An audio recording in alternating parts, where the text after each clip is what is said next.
good talking with y'all. Yesterday, I sat with 4 supervisors, and their job is to oversee a call center. There's team 1, team 2, team 3, team 4. So the first week I attended, I noticed the agenda that we're using. It was a little too random. They would start the meeting and there was anything new, and somebody says, yeah, and there was somebody would make an announcement about something. Hey, don't forget, I'm going to be out next week. And then right there, somebody said, but hold on, have we all filled out the form? And somebody said, what form? And then somebody said, yeah, I filled mine out, but I haven't gotten mine back yet. We have been in this meeting for 3 to 4 minutes. One topic was mentioned, and y'all are about to dive into this, and we have not covered anything else on the agenda. And the agenda is probably going to not be covered because we have a 35-minute meeting. And I think this topic is going to take the next 10-minute conversation. And one of the managers said, it's important. We have to cover this. It's very confusing around here. We request time off and how we get approval for that. I asked everybody, so is that a frustrating thing? Oh yeah, man, it's really frustrating. So I let them go ahead and we spent 5-7 minutes on it. They fixed it, they arranged it. And then I asked some questions. I said, all right, so it was really important to us to cover this. Yeah, why wasn't it on the agenda at first? So what they did is they piggybacked on a simple announcement to then say, oh yeah, I want to talk about that. Oh yeah, that's a problem around here. And I said, and guys, we're already 12 minutes into this meeting. We haven't gotten past the first announcement.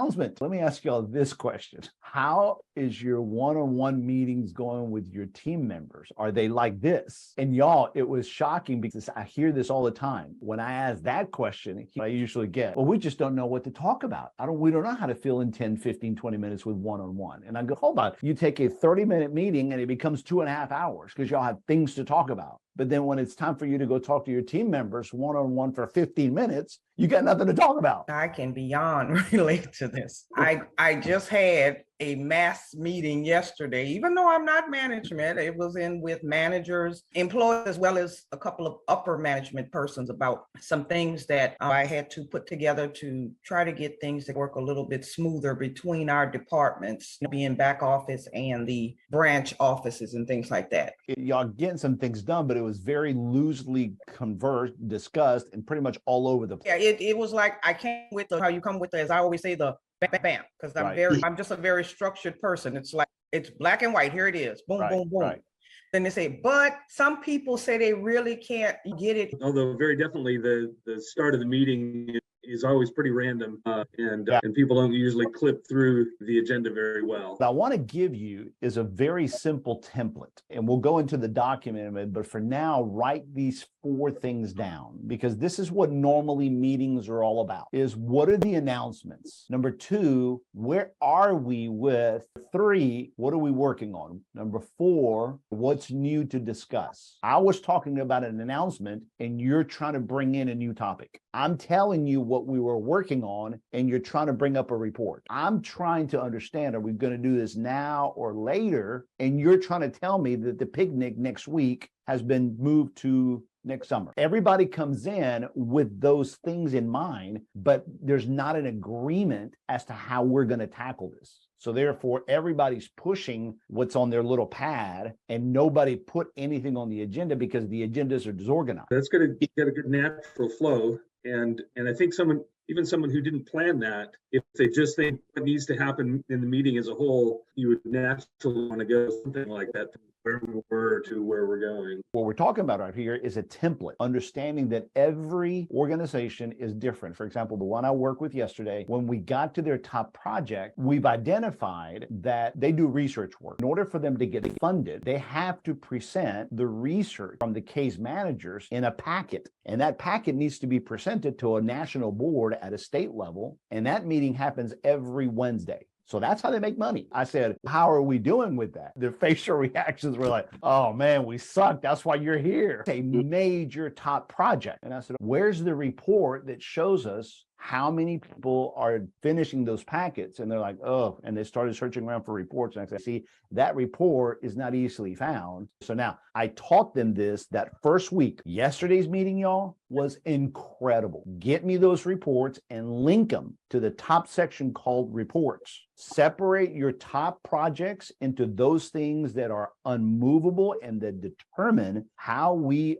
define ourselves, your KPI, your key projects, and then below that, your other projects that feed into that. And then the stuff that we'll need to do later, you put them in that bottom category for projects for later. So here, let me show you it is on your master document, reports and announcements. See, as a matter of fact, and again, you can change it to be like this. What they did, they actually took announcements and they did this, reports. And we agreed, announcements are real quick, 5 minutes. You got 4 or 5 announcements, and this conversation should take no more than 5 minutes. If any of these becomes an, oh gosh, we do need to talk about that, then you put it down here under new business for today. So yeah, the example I gave you was real. Yesterday, somebody announced time off here, time off for Margaret, and that led into a whole discussion about PTO time and approval. So we put it as new business under this last item, PTO and time approval process. And we put it at the end because they had already filled out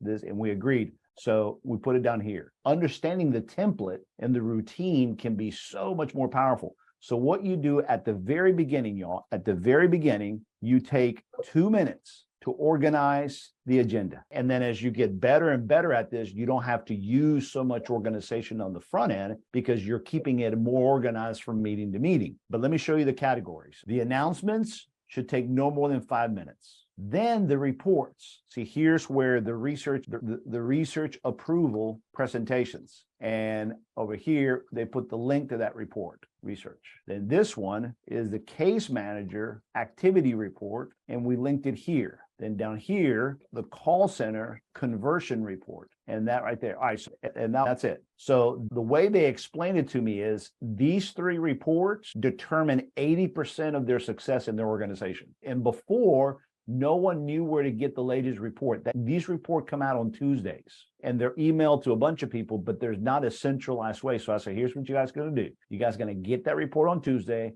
Someone's going to link it here. And at the meeting, we open these up and have the conversations. So then these report conversation becomes a 10-minute conversation. And sure enough, what happens is this. The minute you open this document up, that's where the issues are going to come up. Why are we in red in such and such? Items assigned. I know that we have an assignment here, an assignment here. So here's what we're going to do. All right, who's going to be, we're going to do notes. We're going to do training for small groups starting the week of 3/7, 3/10. And who's going to be in charge of that? Laura, you're going to be in charge of that. Put that together, bring it next week. So that became an items assigned. So as we're talking regarding these reports, things are being assigned and we put them at the end of the list. Why? Because these items here are from what we discussed last week, which we're going to discuss when we get to the section. So it's very normal for a conversation about reports to springboard other items in other categories. So we go through all the reports. Then we go to the items assigned. Hey, Jim,